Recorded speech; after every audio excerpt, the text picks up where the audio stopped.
Alright. So game 2 is underway here, with the picks and bans. We see Undying first ban from WhA Asian, pretty standard so far. Magnus first ban from Exotic. Just nothing out of the ordinary. This is, of course, game 2 of the series that is WhA Asian up against Exotic, X404, hailing from Portugal. And WhA Asian leading 1-0. Ban's going really quickly now, and we have a Darkseer first pick. Exotic actually opted to ban out the exact same heroes as they did last game. And I agree with that. I think those two heroes need to be taken out if you don't want to play against them. If you don't feel there was a little bit of a trade though. They did ban the Undying and Batrider last time, I believe. No, sorry, Undying and Magnus last time. Oh, and then the Batrider and TA were on WhA Asian side, which let them pick up that TA. Did I say TA? Batrider and DS. Yeah, there we go. Yeah.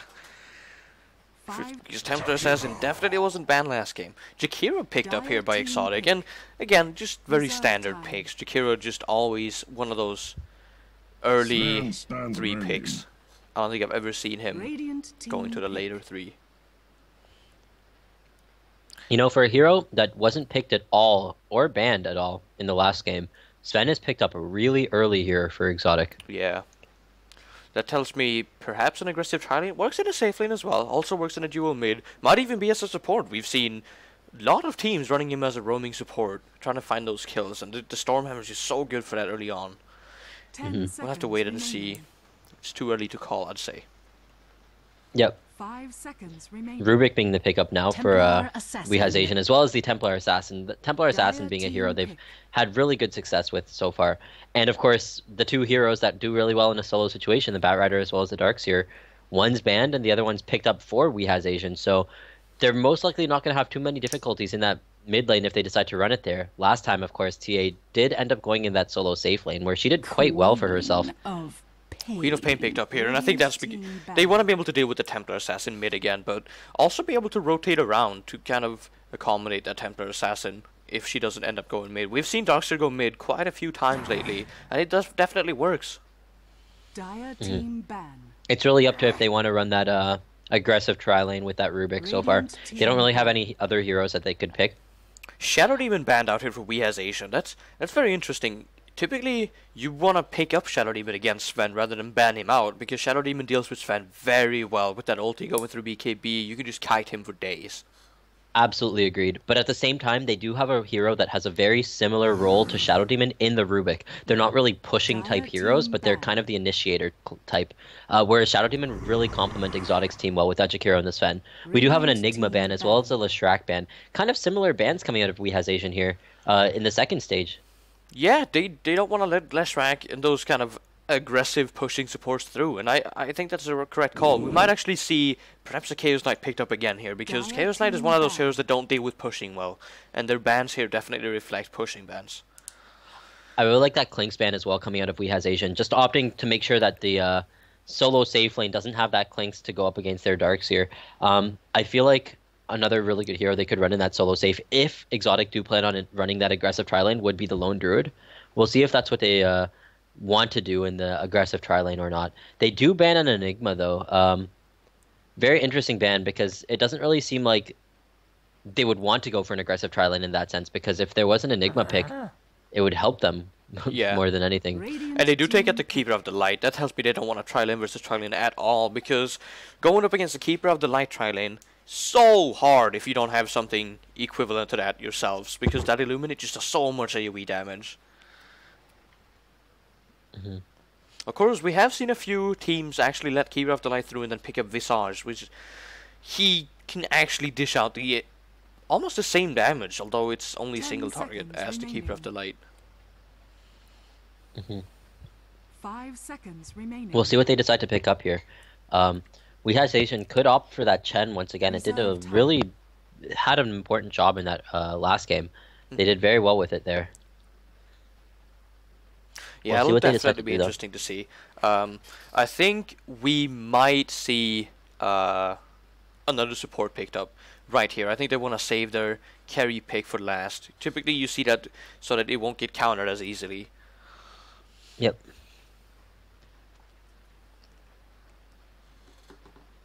I wonder if Exotic's going to go for that they don't really have the, I guess, the lineup right now for another Venomancer pickup to deal with that TA. So I feel like they might just run that Queen of Pain versus it.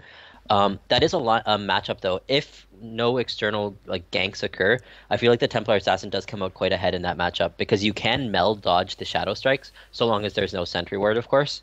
And with Refraction, you can just keep pushing the wave quite well, and there isn't really much Queen of Pain can do in terms of harassment there. I definitely agree. I don't think Queen of Pain versus Templar Assassin is optimal at all for Exotic, because Queen of Pain does need some gold as well. She wants to be able to find those early items to be able to go on a ganking spree, and then kind of shut down the enemy team supports with that heavy burst damage. We'll see if they do decide to give her a Sentry Ward for that mid lane. And Juggernaut actually being the pickup here, opting for kind of push-oriented carry here. It's going to be pretty interesting as well because the Healing Ward, of course, really high amounts of sustainability coming out of their tri-lane. And it does really well in a 3v3 situation as well because that Blade Fury does a big amount of damage. Yeah, he just has such a strong level 1, and I actually quite like the pick here. With the heavy magic damage coming out from Exotic, Juggernaut is going to thrive in that kind of situation. I think he's going to do really well. 5 seconds. I know you were talking about Visage against the Keeper of the Light, but I feel like it'd be really good here as well for WhA Asian. We'll see if they decide to pick that up or not. It is a hero that doesn't see that much play because of the amount of high risk, high reward mentality that you have to have as a Visage. If you have one little lapse in micro, that's a free 200 gold from your familiars dying that go to the other team. So much. But again, if you do pull it off, he does some heavy damage and can control team fights so well because of that soul assumption. And just those familiars do so much burst damage as well. And they give quite a bit of control. I think it's on level 60 you have a 2-second stun, AoE stun that is. And on level 16, I believe it's 3 seconds total. Disruptor! Ooh. Yep. It was definitely one of the most popular heroes up in 2010, along with the Undying in those 3v3 lanes. Disruptor opting to be the pickup here now for the Dire team here, Exotic. We'll decide to run this safe or not, because Disruptor, although he does have one of the highest level 1 damaging nukes in the game, apart from, of course, Keeper of the Lights Illuminate and others like that, he doesn't really do too well in a level 1 engage besides just dishing out that nuke. He doesn't really have any control in his spells. It isn't a stun, it's just like 3 lightnings on you. Yeah. Now, I like Disruptor as a pick here in the overall game sense, just not in the laning phase perhaps, because I think they're going to struggle quite a bit if they want to go for that tri-lane versus tri-lane situation. And we see a Venomancer actually, and that works really well with Juggernaut. But going back to this Disruptor, that Glimpse is so powerful this game, because Templar Assassin usually goes for a Blink Dagger. Glimpse her back after she blinks in, she does nothing. Darkseer goes for that Surge, glimpse her back, not gonna do anything. You just Glimpse is just such a powerful tool to have, and I like that on Disruptor. Yep, very, very true. We'll see if they decide. The thing about Exotic's situation right now, because they are the Dire team though, is if they do decide to run that defensive tri-lane, one of the supports coming out onto that bottom lane, for example the Rubik, could end up just running to the mid lane and doing mid pulls with that small creep camp. I don't know if is it completely patched out in the sense that you can't get it anymore, or sorry, what? You know the small camp in the mid lane for Radiant, the pull? You cannot pull that anymore. You can't pull it. Okay. No, it's been patched. So that could have been an option maybe maybe a couple of weeks ago. That could have been an option because of that defensive tri-lane coming out, but I guess not anymore, which might make that Rubik at the same time he can still roam mid a lot and make sure the Templar Assassin just does very well against that Queen of Pain. On the other hand, you might see the exact same thing though coming out of Exotic though. So it shouldn't be too big a deal for them. They might just stay in terms of pulling and denying experience for their long lanes. And speaking of long lane, we are just waiting on a potential long lane. That looks like a solo safe. And you talked about it. Yeah. I don't know any teams besides a select few very good teams that run it in the off lane. But solo safe, it'll do very well, especially up against that Darkseer, because Iron Shell can't really hurt your hero in that sense. Yeah, I definitely agree. I think Lone Druid is going to be in that safe lane, just kind of going toe-to-toe with this Darkseer. And it's going to be kind of a farm lane. Both heroes are going to be doing fine with the farming. Probably won't see any kills come out until maybe level 5 if Lone Druid gets some lucky entangles. Yeah, we'll see. There could be a decent amount of pressure though from that Darkseer as well because yeah, you can't really do anything to the hero in the laning phase, but if you can still be pretty aggressive with him. The bear before level 5, the bear's not going to get any entangles off, so and it'll only do like 35 to 45 damage or so. Now, it'll be interesting to see if they actually do decide to send that Lone Druid in the safe lane. I would think so, but it could honestly be in the long lane. I've actually seen your team do that just yesterday, and it works kind of well because you can pull the creeps to your tower and get experience that way with the bear. It's pretty safe. Yep. We'll see what they decide to do. I do really like it. I think Lone Druid is one of the best heroes in any lane. Of course, we'll see what happens here.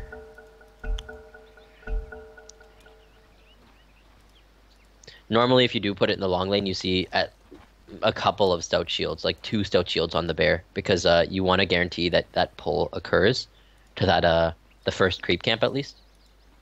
And it looks like, ooh, where are they running off to here? They might actually end up running this in the long lane. Lone Druid buying a TP scroll? That's interesting. It could be. I think what they want to do is dodge these tri-lanes. No, so sorry, they don't want to though. dodge these tri-lanes. They want to go tri-lane versus tri-lane. And I think Lone Druid's getting ready for that with the teleport scroll. That's so interesting. But if they thought that was the case, I mean, why wouldn't they just put that top in the first place? Maybe they expect WhA Asian to aggressive tri-lane. 30 seconds to battle. There's definitely some heavy mind gaming going on. We can That's leave for it at that. Have fun, good luck coming out of Koikwa. Let's go over the teams so far. Over on WhA Asian now, we have Koikwa playing this Templar Assassin. I'm not sure if I'm pronouncing his name right. I apologize if I'm butchering it. I think it sounds pretty cool as Koikwa. Yeah, Koikwa. I think that's it, actually. Cry Deja The playing this battle Darkseer. begins. We have Pimpalicious playing the Juggernaut on that bottom lane. Nino's going to be playing the Rubik. Of course, he played a really nice Chen in that last game. We'll see how his Rubik is. And Otzi at the end, the Kamikaze player, going to be playing that Venomancer. I like it, I like it. And for Team Exotic up on the dire side here, we have Artista playing that Disruptor. Played that Venomancer last game. Played pretty well, I thought. I think he did good, especially early game with those heavy roams. We have Dark Ogre playing this Jakiro. We have Hasu, the stand-in, playing this Sven. Sven's such a powerful carry. We have Bignum on this Queen of Pain mid, going to be going up against that Templar Assassin. And Run Noobs Run on that Jungle Lone Druid. I really like this now. Now I see the real reason behind that TP. He's going to be able to TP in time just in case they try to push out relatively early when they see that he's not in that lane. But in the meantime, he can just continue to jungle. Of course, when he TPs to lane, he has to make sure his hero doesn't get caught out of position. He's going to have to pull the creeps back with his bear. If he steps out of position just once, he's going to go down there in that lane. No skills taken so far for Disruptor. That's a bit interesting. Perhaps he would want to take this Thunderstrike, I feel, or maybe the Kinetic Field. Even Glimpse, it really depends. I mean, they do know that the Ion Shell is picked up on this Darkseer now, so... Actually, Sven taking a lot of damage in this lane. He's already down to half health. This Ion Shell's doing a lot. Yeah.